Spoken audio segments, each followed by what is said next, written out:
Greetings from the Nutmeg TV studios. I'm Eric DeMeo. Welcome to Behind the Show, a program created by Nutmeg TV to honor the folks in our community that are producing shows for your benefit and enjoyment. In other words, the content on this channel, for the most part, comes from regular people like you who decided that they'd like to give television a try. I wanted to see what makes them tick, how they got the idea to produce their program, and how they made it happen. So get ready for the show about a show, starting right now.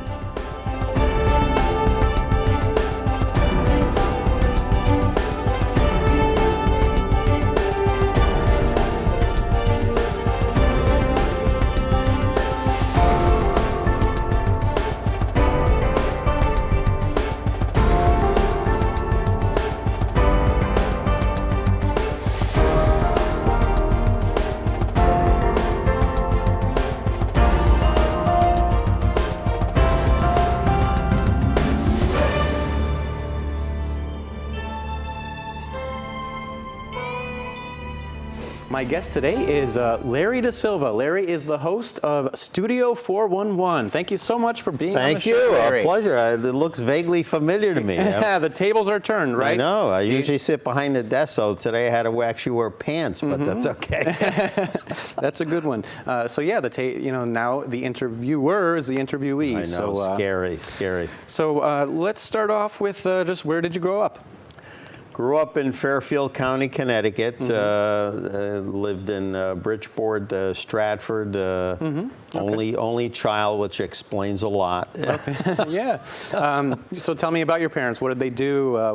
Parents came over here from Portugal back in the mid-50s. Basically, like third grade education, it's, although by today's standards, they might be denied entry. I don't know. Ooh, yikes.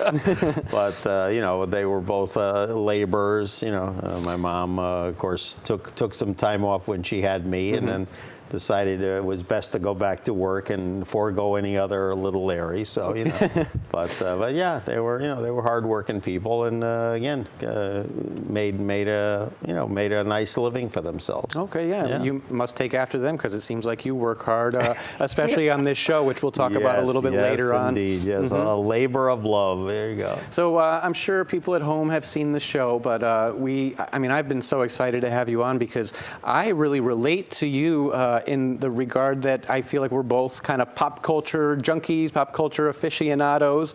Every time Larry's here for his show, and if we get a chance to chat, I'm always going home with about half a dozen names that I have to Google because his intellect of old TV, old movies, and music is, just really impressive. So it's like, Eric, show this, show that. And it's like, no, you're very kind. It's, it's something that, as I told Mother Dolores Hart, the former Hollywood actress who became a Benedictine nun, who was kind enough to come on the show a few years ago.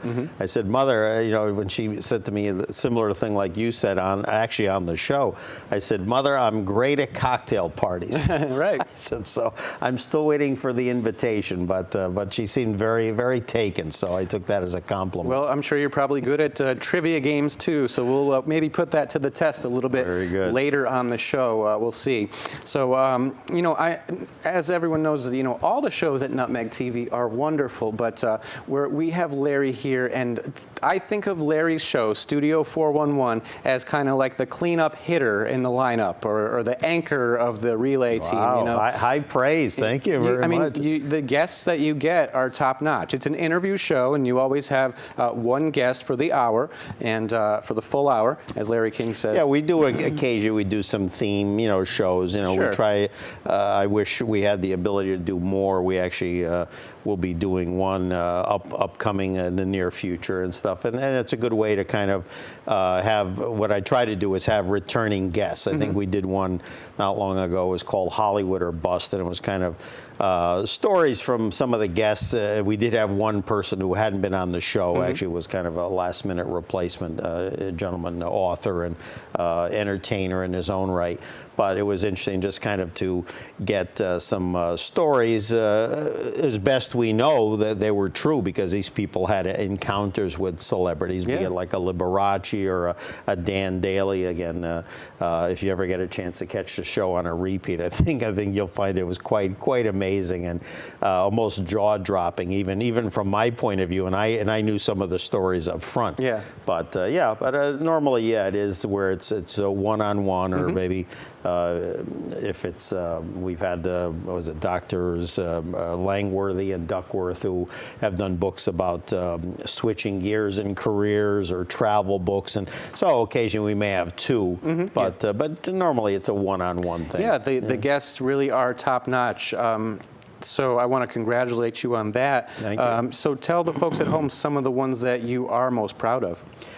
Well, it's funny. I thought you might ask that. I mean, some of the ones that I've really gotten a kick out of, some of the music shows, and it's always great when either we have someone like, for instance, Dennis Dunaway, who, for those that don't know, is a rock and roll Hall of Famer with the Alice Cooper group. They may not necessarily perform, but it's just the stories that they bring with them, and just the great insight into different things related to their specialty. As I said, Mother Dolores Hart, that was another one, because obviously, to go from a Hollywood and Broadway career to becoming, a nun for the last 50+ years, that was, talk about, a total, 360, or 180, I guess would be the right term. I can only think of one, and I'm not going to say it was, one guest where, kind of didn't always pan out the way that you had hoped, but, you just make the best of it, and you move along. But otherwise, I can't say enough about the people that have been on the show. They've been terrific. Absolutely. Terrific people. Yeah. So, like I said, you always kind of fill my head with some useless knowledge of some. I shouldn't Eric. say, but whether it's a starlet from a long time ago that something interesting happened to, or some writer who wrote the 3rd episode of blah blah blah. So where do you think that comes from? We both share that, I think. So where do you think that comes from, where we kind of, we need to, know about all this stuff? I don't know. I just think it's I'm a big history buff, so I think, some of that ties in. I think, the fact maybe that being an only child, sometimes, you had to amuse yourself, whatever. I also, much more then, I think, than now, a big reader. Obviously, I think the show consumes a lot of my time as far as having to read materials, which I say that it's kind of a labor of love. I mean, for the most part, newspapers, magazines. So I just think, and that's without even getting into social media. Yeah. So I think that, it just really just puts a lot of info in my head. Don't ask me what I had for dinner last night, but I'll tell you something from like 30 years ago. It'd be like as if it was yesterday. So, So obviously we don't want you to divulge any secrets if you have some, but how do you get these guests? What does it take to book these people? How far in advance? Things like that? Again, we're at the point, and I say this, it works for me. I think we were sharing. You've done over 100 shows. Oh, right? Yeah, we're well over 100 by the time this airs. Who knows where we'll be. But I'll give you a story back years ago when I worked in radio. And I used to, at one point, produce a sports talk show. This was in the early 80s, before sports talk even took off. A small Connecticut area station back in the day, as they say. Two things that were my lifeline. One was the New York Post, and the other one was the, at the time, brand new USA Today. Okay. And the other thing was an old gadget called 411, which coincidentally is part of the title of the show. Maybe that's why I did name the show what I did, Studio 411. You're talking about calling information. Exactly. Back then, I mean, I guess you still can use it, but in those days, before cell phones, you could dial up. I can remember one time, I knew the town, I knew the state. I called up and I said, can you give me a listing in, Jim Thorpe, whatever, Ohio, for like Walter Alston, who was a Hall of Fame manager at the time. And next thing you know, a couple of minutes later, I'm being connected, and I'm actually on the phone with his wife. Oh. Well, it turned out Walter, who was not in the best of health at that point in time, couldn't do the show. But the point was, that's, you know, a way. You kind of like being a private detective. You know, you had a little bit of information to go on, and then, you know, you succeeded. Sometimes you didn't. Just like now, you have the internet, you have all these connections, and sometimes you're able to do it. Other times, even back then, you would go through like either ball teams or PR people, or like today, you go through, you know, publishing houses, or again, publicity, or management people. So again, you know, it takes, and it doesn't always come together. I mean, one guest you and I talked about off air, Mary McDonough, who's many of you remember from her time on the iconic show, The Waltons. Yeah. You know, Mary, we couldn't connect with her to get her on for almost 2 years. Okay. Became like a running joke, you know, when we finally did work together, and we did some other things outside of here that, you know, but believe it or not, now 4 years in with this program, there have been others that have far surpassed that. And it just reaches a point sometimes where you just kind of, you know, move on and you just let it lie. Yeah, but you never know. You never know when somebody's going to, you know, come up with a new project. And that's the other thing, too. When people have things to talk about, whether it be a movie, a book, a CD, whatever the case may be, that's when you really have to strike, you know, when when the iron is hot, as they say.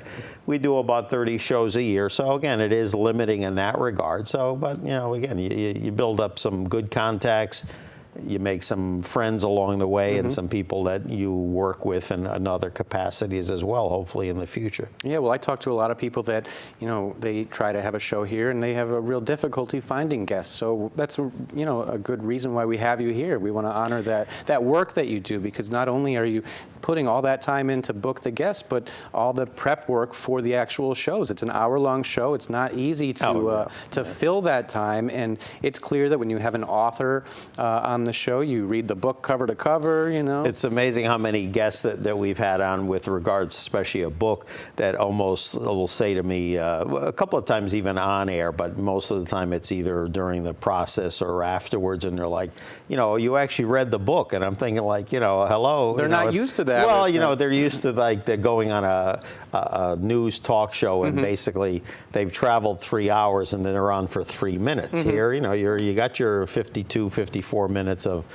time, and we maximize it. And to be honest with you, when I have, let's say, 3 to 6 pages or sometimes more of notes, if I have stuff left over, then I know I've done my job, because then it becomes not just me rattling off questions and getting these quick answers. It actually goes to where then you get extract answers of things that you didn't even know were going on. Okay. Like we had one guest on who, in the middle of the interview, broaches that, you know, she had dated a fellow entertainer celebrity and lived with him for 5 years, and I didn't know that. Oh. I mean, with all my research, I didn't know that. So you had a scoop on the show. Well, a scoop, yeah, of sorts. You know, the person that she had been with for those 5 years happened to have been now deceased, but it was someone that most people knew who he was, and yeah, you're right. I just thought, whoa, you know, and I think if you knew the show, you would see my reaction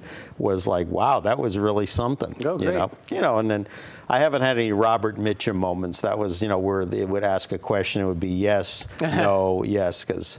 Oh yeah, there's some classic antagonistic. As you well know, that's death during an interview show. Yeah. So. I was watching your first episode. Do you remember that like it was yesterday, or does it seem like ages ago? Oh, Bob Englehart. Yeah, Bob, who for those who don't know, was at one time a Pulitzer Prize nominated cartoonist.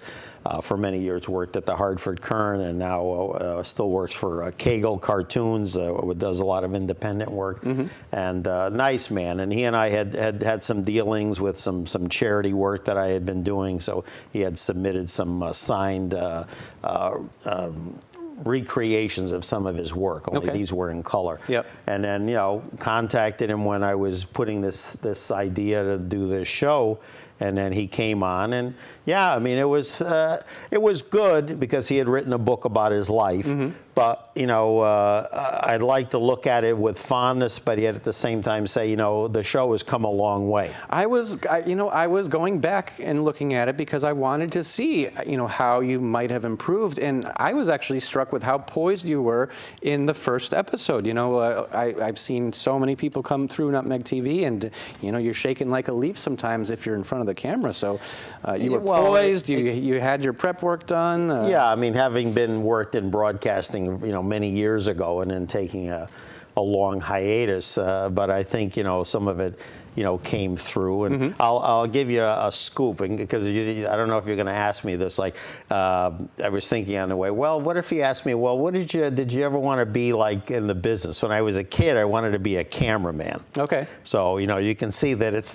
not too far. And actually, I've done work here on various shows, not as much now, but in the early days, you know, doing camera work. And again, so that's kind of a thing. But mainly in my professional career, I had done radio, but I think, you know, once a ham, always a ham. It doesn't leave you. Sure. So I think that's good. If the Bob episode came off as well as I hoped it did. Oh yeah, absolutely. You mentioned being a camera person here at Nutmeg TV, so that brings up a good point. You started at Nutmeg TV just helping out on other shows, right? Did that help you for your own show? Yeah, I mean, when I did it, it was funny. I during one of our many snowstorms, you know, several years back, started seeing these things for, help out on a TV station, and, you know, it was like in the middle of the night, you know, and then I would see it again. Obviously, that year we must have a lot of snowstorms. Right. So then I, you know, got in touch with the folks here. And started doing it, and it wasn't until someone said to me, well, you know, knowing about my background, said, you know, do you ever think about doing your own show? And then I said, yeah, I thought about it, and I said, you know, I would do it, but only if it was an hour long. Yeah. Because no offense to you or any that does a half-hour show, but sometimes it can be like, okay, welcome, okay, here's the guest, oh, time to go, bye-bye. You know, and I said, if I'm going to really get into what these people have to talk about or what they have to say or perform, for instance, you know, I just said, you know, I want to do an hour show. And they were good enough to, you know, acquiesce to that what I considered a minor demand. And I think it makes for, you know, for good entertainment. Yeah, so. Absolutely. Yeah. So getting back to your dizzying knowledge of pop culture. Oh, yes. We were thinking, you know, I thought you might be good at trivia, so we were thinking about testing you on that. Sure, there we go. Okay, so these are factoids. I'll do better than my on SAT score, so go ahead and shoot. So these are factoids about old TV shows. So you have to say the name of the show. Okay, you ready? Okay, yes. All right, number one here. Johnny Carson was a runner-up for the role of Rob Petrie. Yeah, is this a true-false question? No, this is a trivia from a show. Okay. What show is that? Oh, well, what became the Dick Van Dyke Show. Yeah, absolutely. Yeah. So, all right, moving on. 84 different word overlays were used during the fight scenes of this show. Pow. Oh, Batman. Yep. Okay, yes. Okay, number 3. Thelma Lou's last name and occupation were never revealed. Thelma Lou. Oh, she was Barney Fife's girlfriend on the Andy Griffith Show. 3 for 3. Yeah. Okay, so this next one I thought might test. I get to keep the mug. Is that? Sure, yeah.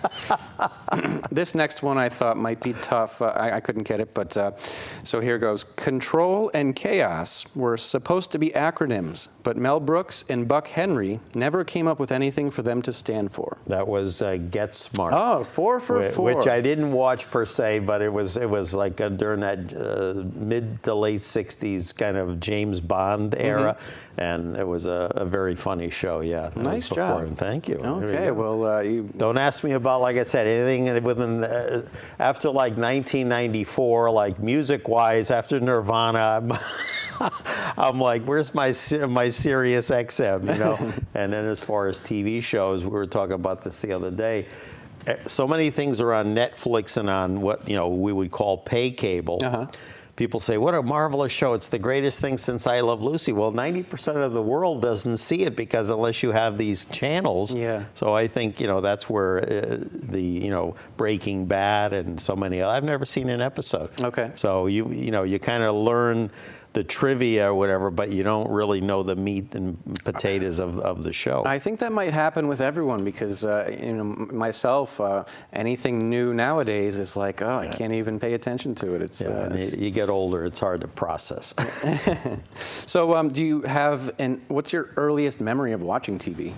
Do you remember getting the TV? Or? Oh, yeah. My parents said that it was amazing. He said that it was almost as if it would magically turn on before my hand was even on the doorknob. So, oh, really? Yeah. So that was it. You know, we used to watch, growing up where I did, a lot of, back in the day, Channel 11, Channel 5 used to have a lot of what we call live programming. Yeah, Meaning they actually had studios where they would have kids programs like Wonderama, Chuck McCann, my God, Sonny Fox, Officer Joe. I mean, you name it. I mean, just these marvelous shows that don't exist anymore. Yeah, I mean, that was because recording something on tape wasn't really that efficient, so everything was kind of. Yeah, you know, but it's just they just started cutting costs and just saying, and now of course I'm sure it would be a liability issue to have, you know, Bozo with 80 little kids running around. Perhaps. But no, those are the kind of shows. Wasn't the Captain Kangaroo and Sesame Street kind of came like really when I was already kind of a little past that. But no, the golden age of television. Yeah. Soupy Sales was another one. Yeah. Just, you know, great stuff. How about interviewers? You know, when you watch your show, it's clear that you ask really thoughtful questions that you spent some time on. Do you watch interviews and kind of see things that maybe other people wouldn't see? People that come to mind that I've mentioned, even like, you know, during some publicity info for the program. I mean, one show, matter of fact, even predates, you know, me being born, but I've seen kinescopes of it. Mike Wallace, the famous 60 Minutes anchor long ago, had a show called Night Beat. And it was basically like this. I don't even know if they had a table. Was this, there was none of this, and a black screen, which if you recall, the earlier shows I did was a black screen. The only difference was we didn't have a lot of cigarette smoke, but basically it was Mike and whoever the guest was. I think the prerequisite was you had to smoke because there was a lot of smoke, but there was this, like we're doing now, this give and take. People like Dick Cavett, my goodness, there was a guy named I love Dick Cavett. Les Crane, who had a show in the mid-'60s, which wasn't on long, but again made an impression. And then more modern-day people, unfortunately, you know, some of them have had their difficulties. You know, I for their interviewing skills, people like Charlie Rose, Travis Smiley. Charlie Rose is my hero. When that happened to him, you know, it just I differentiate the two. You know, what I'm saying whatever happened, I'm not condoning it, but as far as them as an interviewer. And then, you know, even people like Merv Griffin. You know, I always thought, I didn't think Carson was that good of an interviewer. It was more about kind of the shtick. Tom Snyder? Snyder was another one that was very good. You know, for those who don't remember him, he had the Tomorrow Show, and then later he had Letterman was smart enough to bring him back with CBS. He had a show after Letterman, the forerunner of what's now the Late Late Show, whatever.